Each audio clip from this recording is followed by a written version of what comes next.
where we lost the majority here, the state with the governorship, education was a big topic. They made it a big topic and ran with it. As we all know in this room, we have groups here for public education that got started out of that movement. Thank goodness for Holly Hazard and Cheryl Brinkley and all of them. And that's what it takes, is to stand up. So in reaction to that, I'd like, and you started We the People for Education, I think in that same stream. Talk about what you're seeing around this. You're the only last person on the board. I am the last holdover from the Northam administration on the Board of Education, and I'm hanging in there. I'm hanging in there. Why don't you just go and speak about that, and then what got you to this point to form this organization with other advisory board members? Yeah, happy to. So, the Board of Education, it is one entity that helps decide education policy in Virginia, but really there are so many players, and I think the school board members, frankly, in the local community are almost more important, and our state legislators. So because they decide the budget, right? But I try to do my part on the Board of Education, and it is, among other things, the place that does decide our standards of learning, the content of what must be taught. And one of the bigger things we dealt with this year was the Youngkin administration trying to derail our history standards and trying to have us end up where Florida has just ended up. And really, because of huge public outcry and pushback, even his appointees to the board backed off of the most extreme version. And we had, we came up with something we can live with. But I'm just so passionate about what's going on at the local level. Local school boards are so important for so many reasons. They can have teachers' backs or make their lives miserable. And we all know that the most important thing for student success is having a quality teacher in every classroom. Am I right? Yeah.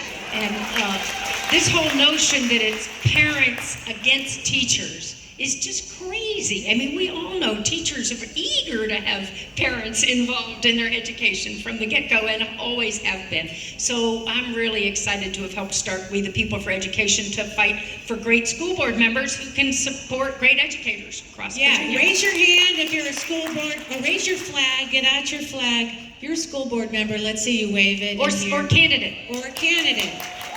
Look at that. Love it. If you're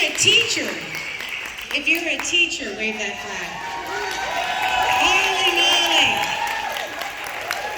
So I'd like to direct that to you, get a little deeper around the Youngkin policy. What do you really, let's get to the really nitty gritty. We know, we should all love our teachers. We should all love apples for our teachers. And all of a sudden, everything we've loved is now somehow being flipped on its head. Atif, what's your insight on really this Youngkin policy, or policy across the Republican Party with CRT and not teaching history? What's really the underbelly of this? Yeah, so the great question that probably requires a 2-hour long response, but it'll be 2 minutes. It'll be 2 minutes. But I think, and we talked about this in our panel, is that in order for us to understand the why this is happening, we have to look at things through a historical lens and how certain patterns repeat. And there's a lot of very, very intelligent people in here who are organizing. You had mentioned For Public Education. Please give it up for them and all the other grassroots organizations. And We the People for Education.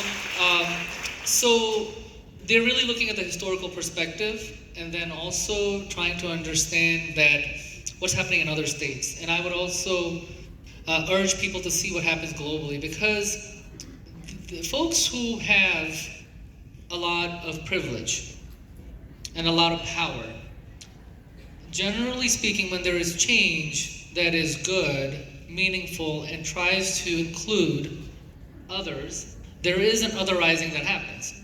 So this is the thing, is that there is a browning of America happening, right? It's becoming more and more diverse. Just look at this room alone, all the elected officials here. We have 2 amazing women that I've met who've done a lot of organizing in Afghanistan. I just met earlier, an hour ago, Nergis and Marzia. Where are you, please? They went outside, darn it. But so we are a welcoming society, and we are becoming more and more inclusive. But with that, a lot of people get anxiety and there's pushback. So what's happening with Governor Youngkin is that he is trying to appease a limited amount of individuals who have real fear of change, and that's why we see a lot of this backlash happening and so forth. And what we can do, what we have control over, is that we can stay resilient. Many of you are really engaged have been for years, in really supporting and uplifting so many of your neighbors and your communities in different ways, right? So we continue to do that, and I urge people to stick to the facts and the truth. There is a lot of misinformation and billions of dollars that are being spent on misinformation, but we have the truth on our side, and we're fighting for the right causes. We're fighting for justice for all different people, and we're taking an inclusive approach, and we just have to stay the path. And in the end, we will win back the House, maintain the Senate, and get the governor's mandate. No, I agree. Let's give it up for that. Getting loud and proud for our values. And this is what this segment is about. Because I think, Vanel, what we want to do together and this group and the movement is to look ahead to where we need to be. And I think as people that align themselves with the democratic issues and beliefs, we need to stand up for what we believe in. We need to be proud of that. Yeah, I absolutely agree. And you were talking about diversity, and one of the things that I think is important is that there was another governor action in terms of the grants program that now sort of makes it more difficult for teachers to look like their students. And so your thoughts about that and what we might be able to do. Sure, take it, and I'm sure we both want to address that. So our demographics, if you look at Virginia demographics, the student body, about 52% are students of color. Of course, no group is monolithic, and you have to look at the granular data, and every division is different. Fairfax is very different from Danville, which is very different from Petersburg, which is very different from staff, and so forth. But our student body has become more diverse. Our teaching and teachers and staff, the adults working in the buildings, about 80% of them are white, and only about 20% are people of color. So we do definitely need more diversity and matching. And research shows that when you have adults working in a building that have the shared experiences of students, that generally it does positively impact student outcomes.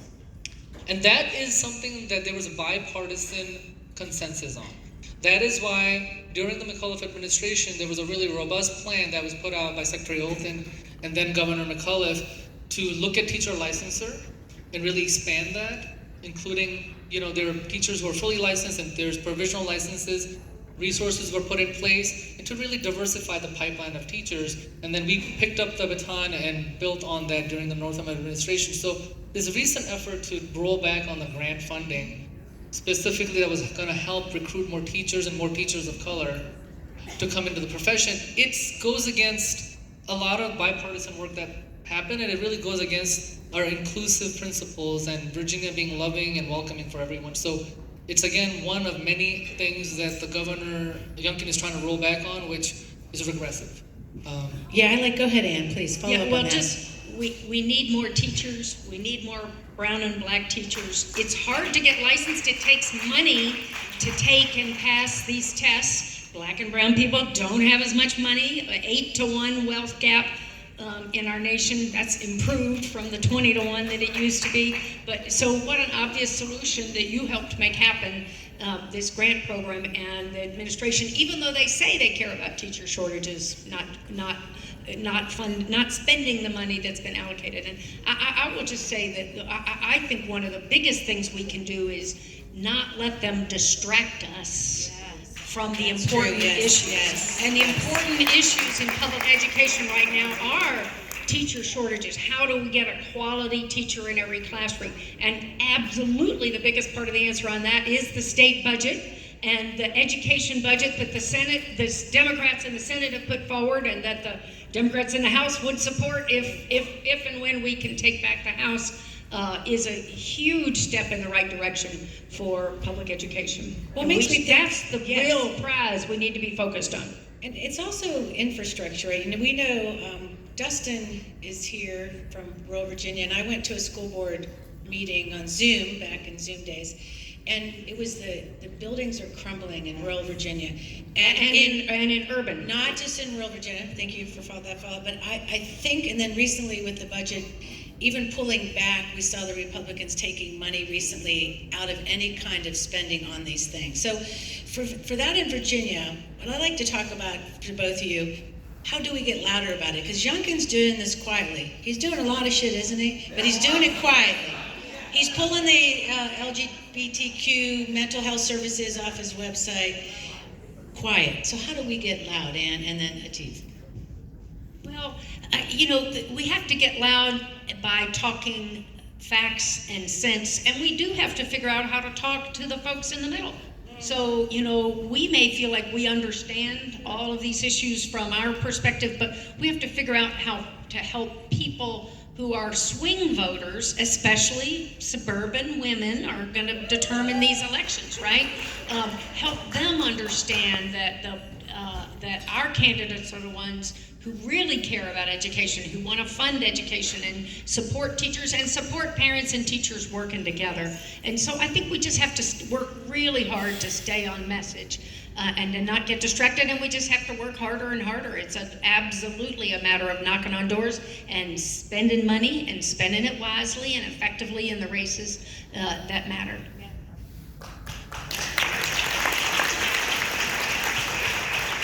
So when there was a misinformation campaign on critical race theory, it took us time to catch up, but eventually a lot of people who are confused, they start to get it that this is nonsense, right? So similarly with the issues with the anti-trans ban that Governor Youngkin put out with his model policies to replace what we did in 2021, they're purposely creating confusion with faith groups, for example. That somehow, I've met with faith leaders in the recent months, especially in the last couple of days when the policy came out, and went over the nuances of both of the versions and asked them, what did we do in 2021 that was anti any faith? How can any faith be against protecting children and being inclusive? So their response was that, no, there's nothing anti-faith in there. There's just a lot of misinformation. So what I would encourage you to do is whether it's things related to affirmative action, Supreme Court case that happened recently on admissions and so forth, is that they're trying to drive a wedge between different communities, is to not to shy away from those tough conversations, but engage people, talk about the facts, hear them out, and then redirect them on the things that Ann is talking about. Right now, the number one concern, based on research and anecdotally that I hear from families and from students in K-12 settings and in college, is mental health. Okay, for the first time in many generations, right now the quality of life has started to decline for our young people because they are dealing with the largest amount of student debt if they go to college. They are dealing with so many things coming at them, and they're dealing with the nonsense of misinformation that we really need to focus on these real bread and butter issues. And you talked about infrastructure. Yes, that has an impact on mental health as well. And we did start to make strides in broadband access and improving that in infrastructure, but then Governor Youngkin came in and redirected the efforts. But we just have to remind people, because it doesn't matter where they live in Virginia and what political affiliation people have, they're all impacted by these things, and we just have to redirect them and really, really work hard to keep them focused on the issues that truly matter. So what I'm hearing, I think we're hearing, is really what we like to do is talk to people, talk indoors, go to where if you're in your church or your synagogue, show up and speak about this stuff, because it's a lot of this disarming this information that's not true. And then for me, I want to make sure that a lot of this stuff, there's accountability in this administration, because there's been real harm. There are teachers I spoke to that it's ruined their careers. They don't want to teach. They're feeling harassed. They don't know, even in, we may not think it's here. It's not Florida, but it is. If you talk to teachers here, they don't know what to teach. They're afraid and they're essentially, they and their principals sometimes are self-censoring out of fear, and so the intimidation factor. And Catherine, the teacher shortages, if you look at charts and some of this started before the pandemic and the recent craziness, but it's only made it worse. But the number of people exiting the profession going up and up and up. the number of people entering or expressing interest in going into the profession going down and down, and the gap is just huge and really quite scary. And you know, the infrastructure ties into that too. Who wants to work in a crumbling building, right? So What students want to spend their day, they're people, as we say, and that's their workspace. And they're not only worried about, like, moms demand are here, students demand that, you know, we're being forced, like you said, to have this conversation when really the harm is that kids are getting killed at school, gun violence, all that, and you know, the inequities. So we're going to wrap up, but I want to say, what is the last question? The priority for, like, maybe a takeaway for the room, or any kind of state priority piece of legislation that's on your mind. But just one last takeaway, and then we're gonna shake it up. you know, it's hard to argue with the budget being the most important thing. For us to be able to address crumbling school buildings, to hire great teachers, we've got to have resources, and that is probably the most important thing that our state legislators can address, and why we need to be taking back the House and preserving the Democratic leadership in the Senate. And then for local races, we need local school leaders who are going to have teachers' backs and who understand parents and teachers working together for students. And that cuts across all kinds of issues at the local level.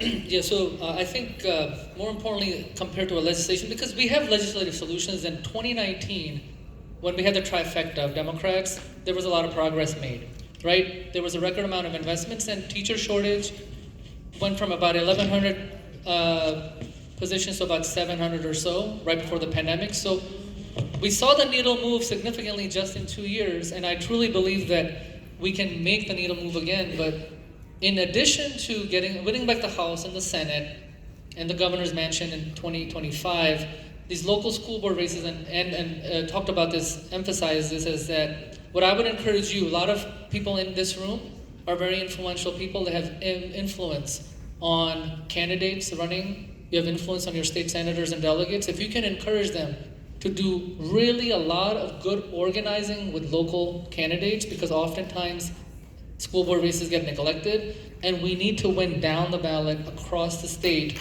and really to get power back. Yes. All right, let's give it up for Ann, Atif, Qarni, and now